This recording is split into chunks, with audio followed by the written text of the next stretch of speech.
Salam, hər vaxtınız xeyir olsun. Kanalımda xoş gördük sizləri. Bugün mən sizə fizika sınaq 8-in izahını verəcəm. Deməli, deyir ki, düz xəttə hərəkət edən cismin koordinatının zamanası qrafiki verilibdir və paraboladır. Koordinat başlanğıcından keçən anda bu cismin sürətinin x ox üzrə proyeksiyasını hesablayın. Ümumiyyətlə, s(x) bizdən bərabərdir son koordinat çıxılsın başlanğıc koordinat. Yəni, x çıxılsın x sıfıra bərabərdir. Burada son koordinatımız 5 saniyə ərzində gördüyünüz kimi sıfırda dayanıbdır. Yəni sıfırdır. Ancaq başlanğıc koordinatımız isə -80-dən başlayıbdır. Ona görə 0 çıxılsın -80, o da bərabərdir 80 metr. S(x)-i tapdıq. Sonra yeniləşən hərəkətdə S(x) düsturumuz bərabərdir V plus V0 x bölünsün 2 vurulsun T düsturu ilə ifadə olunur. Burada bizdən deməli V0x-i veribdir, ancaq Vx-i vermir. Vx istəyir. Ona görə qoyuruq yerinə 80 bərabərdir. Deməli V üstə gəlinsin 6 bölünsün 2 tez zamanımız isə verilibdir. 5 saniyədir. Buradan da çarpaz vursaq 82 vuruq 160, 160'ı da bölürük 5'e. Və həmin cavabdan da 6'nı çıxırıq. 160'ı da 5'e böləndə eləyir 32. Deməli, V üstə gəlsin 6 bərabərdir 32'yə. Buradan da V'nin tapanda 32'dən 6'nı çıxırıq, eləyir 26. Cavab olacaq 61'də B bəndi. 62. Eskalator 0,3 metr bölünmüş saniyə sürətlə bərabər sürətlə hərəkət edir. Və bu eskalator üzərindəki sərnişinin onun hərəkəti istiqamətində eskalatora nəzərən 0,5 metr bölünmüş saniyə sürətlə hərəkət edir. Bərabər sürəti sərnişinin yerlə bağlı hesablama sistemində sürətin modulunu deyir hesablayın. Yerlə bağlı hesablama sürətini tapmaq istəyiriksə, deməli V bərabər olacaq eskalatorun sürəti üstə gəlinsin. Bir də eskalatora nəzərən olan sürət. Onda olacaq 0,3 üstə gəlsin 0,5 cavab eləyəcək 0,8 metr bölünmüş saniyə, yəni Y variantı.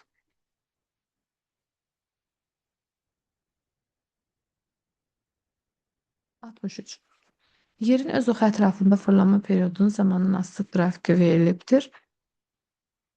Deməli, yerin öz oxu ətrafında fırlanma periodu 24 saatdır, yəni bir gün, bir sutkadır. Və o da zamandan asılı deyil, sabitdir. Sabit olduğu üçün, 24 saat olduğu üçün zamandan asılı deyil. Ümumiyyətlə, tezlik də zamandan asılı deyil. Çevrə üzrə bərabər sürətlə gedən cismin xətti sürəti verilibdir. Mərkəzə qaçma təcili verib bucaq sürətini istəyir. Üçünü birləşdirən bir düsturumuz var. A bərabərdir, omega vurulsun V. Biz buradan bucaq sürətini tapmaq istəyirsə, mərkəzə qaçma təcilini bölməliyik xətti sürətə. 8 bölünsün 2, o da eləyəcək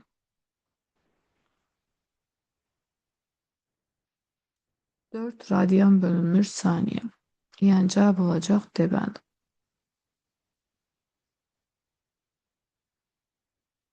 Gəldik 65-ə.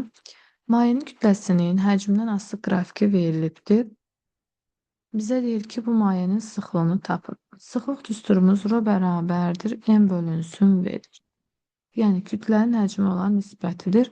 Ancaq burada cavabı qram santimetr kubdan istədiyinə görə çevirməliyik. 1 kiloqramımız 1000 qram olduğu üçün 4 vurulsun 1000, yəni olacaq 4000.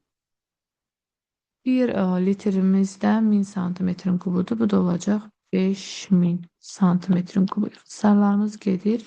4'ə 5'ə böləndə olur 0,8 qram bölünsün santimetrin kubu. Yəni A variantı. F3 qüvvəsinin hansı qiymətində 5 kiloqram kütləli cisim 1 metr bölünmüş saniyə kvadrat təcrüdə düz xətti bərabər yavaşlayan hərəkət edir deyir. Burada baxıram ki, F2 və F3 qüvvəsi bir istiqamətdə yönəlib. Ona görə bunları müsbət götürürəm. Amma F1 əksi istiqamətdə yönəldiyi üçün mənfi götürürəm. Yəni biz burada F2 və F3 qüvvəsini toplayırıq. F1 qüvvəsindən isə çıxırıq. Əvəzləyici qüvvəmiz isə MA-ya bərabər edəcəm. Bərabər yavaşlayan hərəkət edir özdə. Demək yazırıq onda MA bərabərdir. F1 qüvvəsi çıxılsın. F3 üstə gəlsin F2-yə. Apar ifadədə yerinə qoysam 5 kiloqram kütlədir. Təcilimiz də 1-dir. 5 də 1-ə vuranda olur 5. 5 bərabərdir. F1 qüvvəsi bizdə 50-dir. 50 çıxılsın. F2 ilə F3-ün cəmi. F3'ümüz 30'dur ancaq F2'ni bilmirəm. Məndən hansı qüvvəni istəyir? Yox, F2 30'da F3'ü bilmirəm. Onda yazıram 30 üstə gəlsin F3. 50-dən də çıxacaq. Deməli 30'u olacaq 20. 20 çıxılsın F3. Bərabər olacaq bizdə 5'ə.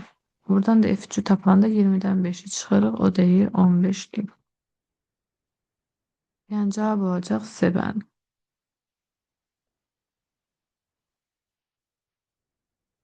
67. Yer səthindən şaqlı yuxarı atılmış cismin ilk 2 saniyə ərzində yer dəyişməsi 80 metr olmuşdur. Bu cismin maksimal qalxma hündürlüyünü deyir hesablayın. Ümumiyyətlə yer səthindən şaqlı yuxarı atılmış cismin hərəkəti yavaşlayan hərəkətdir. Yavaşlayan hərəkət üçün S düsturumuz S bərabərdir V0T çıxılsın JT kvadratı bölünsün 2 ilə ifadə olunur.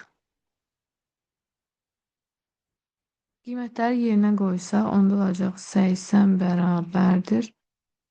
V0'ımız bilinmir. V0 vurulsun. Tez zamanımız verilir. 2 saniye çıxılsın. J 10'dur. 10 vurulsun. 2'nin kvadratı 4 bölünsün 2. Xısarlarımız gedir 20. 80'e de 20 çıxanda eləyir 60. 2V0 bərabərdir 60'a. V0'da tapanda 62'ye bölürük olur 30. Deməli başlanğıc sürətimizi tapdıq. 30 metr bölünmüş saniyədir. Bir də baxaq. Deməli S-imiz verilmişdi 80 idi. Tez zamanımız 2 idi. J sabitdə 10'du. 2'nin kvadratda 4 elədi. 4'ü 2'ye böldük. 2'nin ona vurduq 20 elədi. 80'dən də 20 çıxdıq. Yox, çıxmırıq. Daha doğrusu toplayırıq. Üzr istəyirəm, o tərəfə keçəndə toplamış olur. 100 eləyir. 100'ü də 2'ye böləndə alırıq biz 50. Deməli başlanğıc sürəti tapdıq 50. Bizdən isə maksimal qalxma hündürlüyünü istəyir. H da bərabərdir. V0'ın kvadratı bölünsün 2J. Maksimal qalxma hündürlüyü tutulur. V0'ımız 50'dir. 50'nin kvadratı bölünsün 2 vurulsun 10. Yəni 2500'ü bölürük 20'ye. 2500'ü də 20'ye böləndə cavab eləyir 125 metr. Cavab olacaq B bəndi.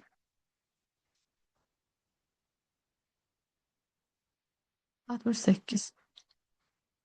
Bir yer səthindən cismi təsir edən ağırlıq qüvvəsi 180 Newtondur. Yer səthindən H bərabər 2 yer radiusuna bərabər olan hündürlükdə bu cismə təsir edən ağırlıq qüvvəsinin qiymətini hesablayın deyir. Bunun üçün biz bir-birinə olan nisbət götürməliyik. Deməli, yer səthində cismə təsir edən ağırlıq qüvvəsi F0 verilibdir. F0 bizdə 180 Newtondur. H hündürlüyündə isə bilmirik. FH sual. Düsturu yazsaq, olacaq onda F0 bölünsün FH bərabərdir. R plus H'ın kvadratı bölünsün R'in kvadratı.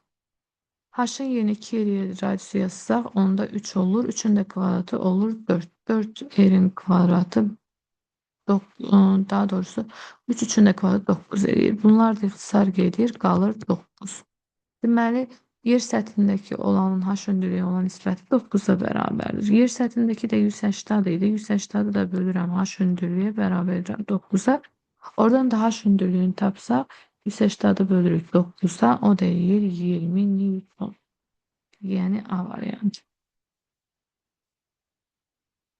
69. Cisimlər arasındakı, deməli, və cisim ilə üfüqi səth arasındakı sürtünmə əmsalı mu olarsa, aşağıdakı cismi dartıb çıxarmaq üçün tətbiq olunan minimal qüvvə nəyə bərabərdir? Deməli, burada ümumiyyətlə F qüvvəsi bizdə birinci ilə ikinci sürtünmənin cəmindən böyük olur. Birinci üçün sürtünmə qüvvəsi yazsaq, μ m1, ikinci üçün isə μ2 yazacağım. Yəni, burada 3 μmj, burada isə 2 μmj qədər sürtünmə qüvvəsi təsir edir. Onda yazırıq ki, F böyük olmalıdır. F1 sürtünmə üstəgəlsin F2 sürtünmə. Yerinə qoysaq, onda olacaq deməli 5 μmj üstəgəlsin 2 μmj. Bu da eləyəcək 7 μmj. Cavab olacaq D variantı.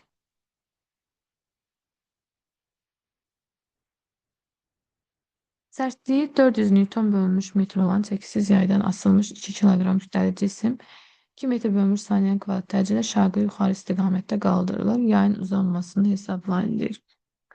Biz burada Kx'ı bərabər etməliyik mj'yə, ancaq burada A təcrülə yuxarı yönəldiyi üçün m vurulsun j plus A üstündən istifadə edəcəyik. Buradan da x uzanmanı tapanda m vurulsun j plus A bölünsün K sərtliyi. Qoyuruq yerinə kütləmiz verilib 2-dir. J'miz 10-dur. Təcrübimiz 2-dir. Bölünsün K sərtliyimiz də 400-dür. Qiymətləri də yerinə qoyanda 2 vurulsun 12 bölünsün 400. O da eləyəcək 0,6 metr, yəni 6 santimetr. Cavab olacaq C variantı.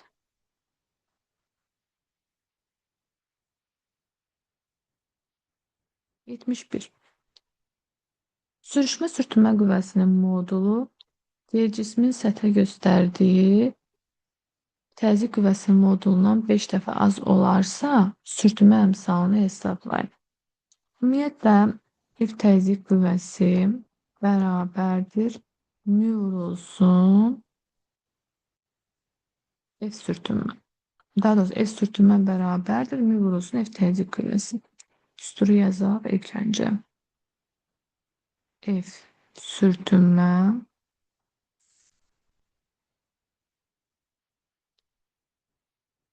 bərabərdir μ vurulsun F təzyiq qüvvəsi. Və buradan biz μ-nü tapsaq, sürtünmə əmsalını, sürtünmə qüvvəsini, təzyiq qüvvəsinə olan nisbətini tapmalıyıq. Bizə də şərt verilibdir.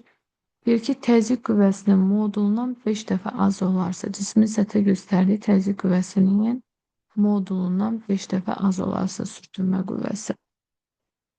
5 dəfə azdırsa, onda yazırıq F təzyiq bərabərdir 5 F sürtünməyə. Gətirib yerinə qoyuruq. F sürtünmə bölünsün 5F sürtünmə. İxtisarlarımız gedir, qalır 5-də 1. 5-də 1-imiz də eləyəcək 0,2. Yəni cavab olacaq B bəndi. 72.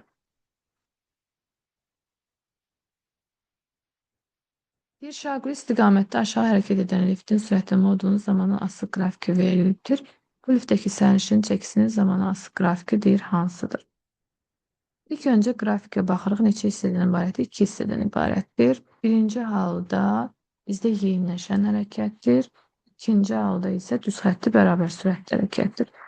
Və yeyinləşən hərəkətdə bizdə çəki, çünki yeyinləşən hərəkətdə sürətimiz aşağıya doğrudursa, təcilimiz də aşağıya doğru olmalıdır. Hər ikisinin istiqaməti eyni olmalıdır.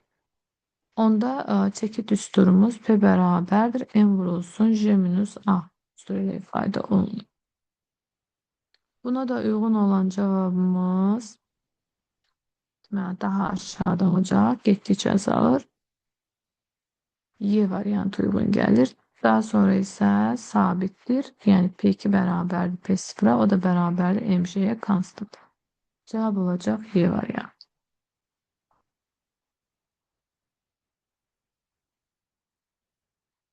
73. Üfüqi səth üzrə düz xəttə hərəkət etdirilən 10 kiloqram kütləli cismin təcrübinin ona təsir edən üfüqi istiqamətə yönəlmiş dartı qüvvəsinə asılı qrafiki verilibdir. Qrafikdə K nöqtəsinə uyğun dartı qüvvəsinin modulunu deyir hesablayın. İlk öncə mən burada baxıram ki, maksimal olaraq qüvvəmiz 30 Newtondur. Yəni o elə bizdə F sürtünmə qüvvəsinə bərabərdir. Dartı qüvvəmiz isə bilmirik. Ona görə yazırıq ki, F dartı qüvvəsi çıxılsın F sürtünmə qüvvəsi bərabərdir MA-ya. Buradan da biz dartı qüvvəsini tapsaq, MA ilə F sürtünmə qüvvəsini toplayırıq. MA üstə gəlsin F sürtünmə.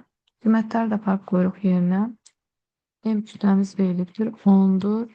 Təcilimiz də verilibdir 5'dir. 10 vurulsun 5 üstə gəlsin. F sürtünmə qüvvəmiz də 30'dur. 50 üstə gəlsin 30 o da eləyəcək 80 Newton. Yəni D variantı.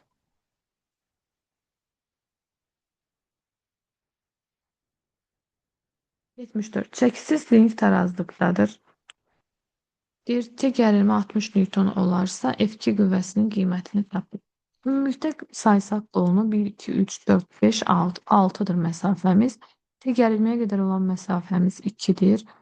Buradan bura qədər ümumi isə 6'dır. Onda biz necə yazırıq münasibəti? Deməli, əvvəlcə T gərilmə vurulsun 2'dir. 0 məsafəsi. O da bərabərdir. F2 qüvvəsi vurulsun 6 desibel məsafəsi. Məsafələr sağ getdi. Buradan da F2'ni tapanda 2 T gərilməni bölürük 6'ya. T gərilmə də 60'dır. 2 vurulsun 60 bölünsün 6. O da deyəcək 20 Newton. Cavab olacaq C bəndi.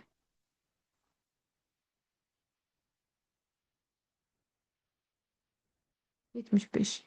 Hansı kürəcik dayanıqlı tarazlıq halındadır? Burada məsələn 3-cü kürəcik fərqsiz tarazlıqdadır, amma 1-ci ilə 2-ci dayanıqlı tarazlıq halındadır. Ona görə cavab olacaq elə B variantı. 76. Qüvvə impulsunun beynəlxalq sistemdə vahidi. Qüvvə impulsu F-T'dir. F vurulsun T. Biz buna qüvvə impulsu deyirik. Vahidi isə Newton vurulsun saniyə olacaq. F qüvvənin vahididir. T isə zamanın vahidi saniyədir. Newtonun da açılışını açsaq, kiloqram vurulsun metr bölünsün saniyənin kvadratı. Onu da saniyəyə vursaq, saniyələr ixtisar gedəcək, olacaq kiloqram vurulsun metr bölünsün saniyə. Yəni cavab olacaq Y variantı. 77. Cismin sürət və təcil vektorları təsvir edilibdir. Bu cismin impulsu və cismə təsir edən qüvvələrin əvəzləyicisidir, hansı istiqamətdə yönəlir. İmpuls ümumiyyətlə sürət istiqamətində yönəlir, yəni aşağıya doğru. Qüvvə isə təcil istiqamətində yönələcək. İmpulsla sürət eyni istiqamətdədir. P bərabərdir MV düsturuna əsasən. F bərabərdir MA düsturuna əsasən də qüvvə ilə təcil eyni istiqamətdə yönəlir. Ona görə də cavabımız olacaq D bəndi.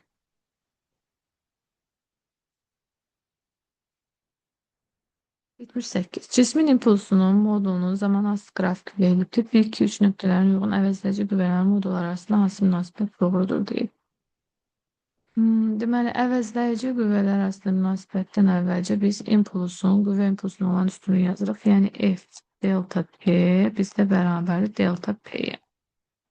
Buradan biz impulsu görürük ki, qüvvə ilə, yəni düz astıdır. Çünki biz buradan qüvvəni F'i tapsaq, delta P bölünsün delta T olacaq. Və eyni zamanda o da bərabər olacaq tangens alfaya. Alfalara da baxsaq, 1'in alfası buradadır. 2'nin alfası isə buradadır. Yəni gördüyünüz kimi 2 ilə 3'ün alfaları eyni olacaq. F2 F3'ə bərabər olacaq ona görə. Amma F1'in alfası böyük olduğu üçün tangens alfası F1 də onlardan böyük olur. Cavab olacaq Y variantı. N vurulsun T bölünsün S ifadəsi hansı fiziki kəmiyyətə təyin olunur? Güc N hərfi ilə işarə olunur. N T'yə vuranda isə işə alırıq. İş A hərfi ilə işarə olunur. A bölünsün S olacaq. F də S'ə vurulanda iş olur. Yəni bizdə burada F qüvvə olur. Cavab olacaq A variantı. Hansı cihazlardan istifadə edək ağırlıq qüvvəsinin işini təyin etmək olar deyil. Ağırlıq qüvvəsinin işini təyin etmək isə A bərabərdir. F vurulsun S'dir. F qüvvə dinamometrindən S isə ölçü lenti ilə ölçüləcək. Yəni ona görə cavabımız olacaq 1 və 3. Menzurka isə həcmi ölçür.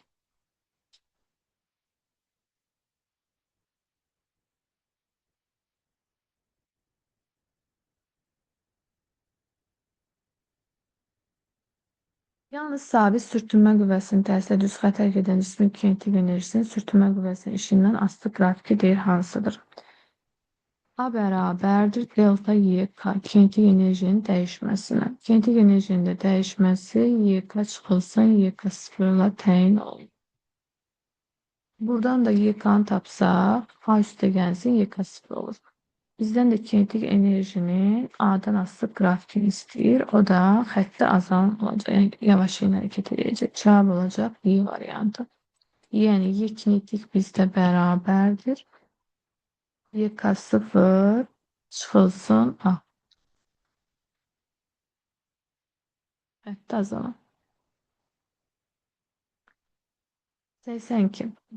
İlk iki soxu boyunca hərəkət edən iki cismin sürət zaman qrafikləri verilibdir. Uyğunluğu müəyyən etməliyik. İlk öncə mən T-tormuz düsturunu yazsam. T-tormuz bərabərdir. V0 başlanğıc sürət bölünsün A təcilidir. Başlanğıc sürətimiz burada 20'dir. Təcilimiz isə 5'dir. 20'ni də 5'ə böləndə eləyir 4 saniyə. Deməli, ilk 4 saniyə ərzində cisim bərabər yavaşlayan hərəkət edir. Bu bir ona görə hər ikisinə uyğun gedəcək. Sonra təsir edən əvəzləyici qüvvə X oxu istiqamətində yönəlir. Bu 2. Burada məsəl üçün X oxu istiqamətində yönəlir qüvvəmiz. Çünki burada təcilimiz V0 plus AT-dir, 5'dir. Qüvvəmiz də 5 olacaq. Buna görə də böyük olacaq, yəni müsbət olacaq. Ancaq burada təcilimiz mənfidirsə, qüvvəmiz də mənfi olacaq. Hər ikisi mənfidir. Burada isə hər ikisi müsbətdir. Ona görə bu X oxu əksi istiqamətində yönələcək. Bu isə X oxu istiqamətində yönələcək. 2 gedəcək bura, 3 isə bura gedir. Cismin sürəti hər saniyədə 5 metr bölü saniyə qədər dəyişir. Bəli, bu da doğrudur. Təcilimiz çünki hər ikisində 5'dir. Ona görə də ortaya gedir. Hər ikisinə aiddir. Yəni 1, 4 ortadadır, 2 sağdır. Cavab olacaq A variantı.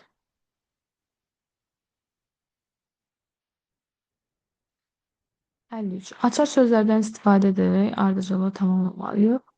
Deməli, ağırlıq qüvvəsinin gördüyü iş müsbət olduqda cismin potensial enerjisi azalır. Mənfi olduqda isə cismin potensial enerjisi artır. Sıfıra bərabər olduqda isə dəyişmir. Yerdəyişmə vektoru ilə iti bucağı əmələ gətirən qüvvənin gördüyü iş müsbətdir. Yerdəyişmə vektoru ilə kör bucağı əmələ gətirən qüvvənin gördüyü iş isə mənfidir. Deməli, bu da 5 olacaq. Yerdəyişmə vektoru perpendikular olan gördüyü iş isə sıfıra bərabərdir. Çünki iş bizdə bərabərdir. Efes kosinüs alfaya. Kosinüs alfaya görə baxanda kosinüs 90 dərəcə, yəni perpendikularda sıfıra bərabərdir. Və ona görə də 1 götürdük, sıfıra bərabər oldu. Yəni 6, 2, 3, 4, 5, 1 ardıcıllıq 1 olacaq.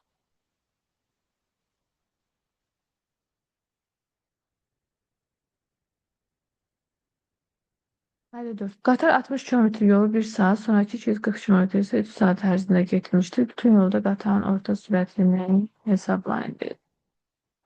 Deməli, orta sürətimiz bizdə bərabərdir. S ümuminin T ümumi olan nisbətidir. S ümumi isə S1 üstə gəlsin S2, T ümumi isə T1 üstə gəlsin T2'dir. S1'imiz verilibdir 60 km, S2'miz isə 240'dır. Zamanımız 1 saat, o da 3 saat. Toplayırıq, eləyir 4 saat.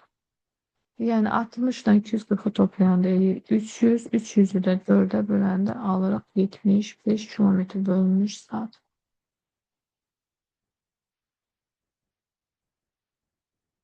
Diğer X oxu boyunca hərəkət edən 4 kilogram kütləli cismin koordinat zaman tənliyi verilibdir. Bu cismin kinetik enerjisini hesablayın. Kinetik enerjinin üstü ümumiyyətlə mv kvadratı bölünsün 2'dir. Burada kütle var. Deməli, onda sürəti tapmaq lazımdır. Sürəti də tapmaq üçün x bərabərli x0 plus v 0 t vx t düsturuna əsasən. Burada başlanğıc koordinatımız 8'dir. T'nin qarşısındakı v'nin qiyməti isə 5'dir. Deməli, onda v bərabərli 5 metr bölünmüş saniyə. Kinetik enerjini də tapmaq istəyirəmsə, mv kvadratı bölünsün 2'dən istifadə edirəm. Kütləmiz 4 idi. 4 vurulsun 5'in kvadratı 25 bölünsün 2. Sayılarımız gelir. 2, 25 ile 2'ye oranda olur 50 joule. Cevap olacak 50 joule. Hansı ifadeler doğrudur deyil. Mail müstəvi səth üzrə sabit sürətlə sürüşən cismin yer səthinə çatana qədər. Potensial enerjimiz mgh-dır. Yer səthinə düşürsə, yəni hündürlüyümüz getdikcə azalırsa, onda potensial enerjimiz də azalacaq. Bir doğrudur. Potensial enerji değişmir, doğru değil. Sonra kinetik enerji artır, o da doğru değil. Kinetik enerjinin düsturu mv kvadratı bölünsün 2'dir. Yani bizde burada sürat sabittir, sabit süratle değil. Ona göre kinetik enerjimiz de sabittir. Her ikisi konstanttır. Değişmeyecek. Ancak potansiyel enerji hündürlükten asılıdır. mg h'dır. Hündürlüğü azalırsa potansiyel enerji de azalacak.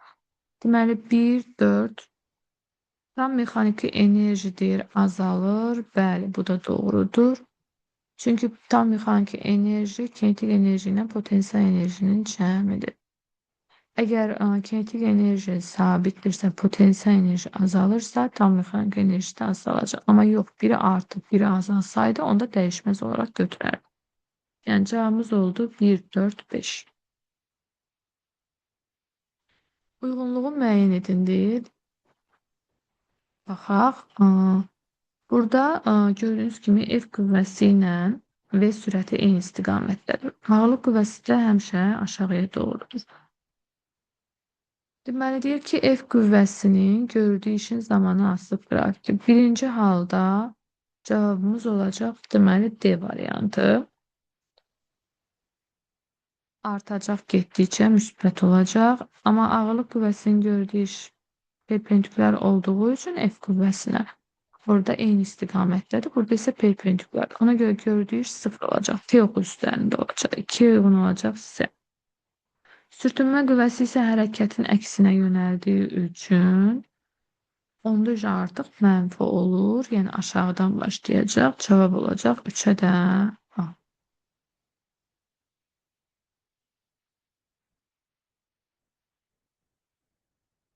Gəldik sürət tapşırıqlara. Burada linklərimiz vardır. Uzanmayan çəkisiz iplərdən asılmış linklər. Deyir ki, burada dayak kənarlaşdırdıqdan sonra M1 cisminin necə hərəkət etdiyini yazın. Ümumiyyətlə bu tapşırığı 2 üsulla işləmək olar. Birinci üsulda şərtə əsasən blokların çəkisi, blokların oxunda sürtünmə nəzərə alınmır. Yəni M1 cisminin şərqli aşağı istiqamətdə M1J olan ağırlıq qüvvəsi M1'imiz də 4 kilogram olduğundan 4'ü ona vururam 40 Newton. Şərqli yuxarı istiqamətdə isə 2 T gərilmə qüvvəsi təsir edir. Yəni M2 cismində şərqli aşağı istiqamətdə 40 Newton ağırlıq qüvvəsi, şərqli yuxarı istiqamətdə də T gərilmə qüvvəsi təsir edir. Yəni bloklar da ümumilikdə sistemdə 2 dəfə qazanc verir. Çünki biri tərpənəndə, biri tərpənməzdir. Ona görə də qüvvənin modulu 20 Newton olmalıdır ki, ipin sərbəst ucuna təsir edən qüvvənin qiyməti də 40 Newton olsun. İkinci dəfə necə edə bilər? Bunda qazancı tapa bilərik. Bloklar sistemdə ümumiyyətlə dediyimiz kimi qüvvədə 2 dəfə qazanc verir. 2 dəfə qazanc verdikdən sonra isə deyirik ki, dayak kənarlaşdırdıqdan sonra M1 cismi, yəni sükunət vəziyyətindən şərqli yuxarı istiqamətdə 2 metr bölünmüş saniyə kvadratı təcillə düz xətti bərabər yeniləşən hərəkət edir. Bu şəkildə qeyd etmək olar. 2 metr bölünmüş saniyenin kvadratı təcillə düz xətti bərabər yeniləşən hərəkət edir.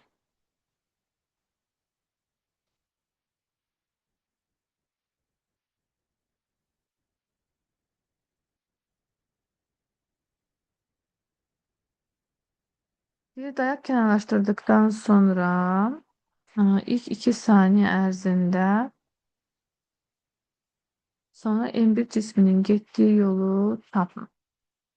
Düsturumuz da S bərabərdir. AT kvadratı bölünsün 2 düsturuna ifadə olunur. Zamanımız verilib 2'dir. Təcilimiz də 2'dir. 2 vurulsun 2'nin kvadratı, yəni 4 bölünsün 2. Sayılarımız gedir, olacaq 4 metr. Cevap olacaq 4 metr.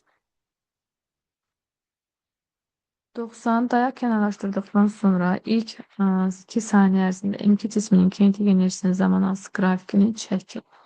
Grafik asılılıqda ikinci saniyenin sonuna uyğun kinetik enerjinin qiymətini yazın. İlk önce biz kinetik enerjinin düsturunu yazırıq. YK bərabərdir bizdə. İkinci saniye üçün yazsaq M2 V'nin kvadratı bölünsün 2'dir. M2 kütləmiz də, M1 kütləmiz də hər ikisi 4 kilogram idi. Deməli 4 vurulsun. V'miz də 4T'dir. 4T'nin kvadratı olacaq 16T'nin kvadratı bölünsün 2. Sayılarımız gedir. O da olacaq 32T'nin kvadratı. Bunu yazdım. İkinci saniyenin sonunda cismin kinetik enerjisini istəyir. Onda YK bərabərdir. 32 vurulsun. T de 2 saniyede 2'nin kvadratı edir 4. Bu derece 128 joule. Demek kinetik enerji de zamanla kvadrat ile asılıdır. Grafikimiz onda böyle olacak. B'den astık grafiki kinetik enerjinin kvadratiktir. 2 saniye ərzində isə 128 joule. Bu kadar. Növbəti videolarda görüşmək üzrə. Sağ olun.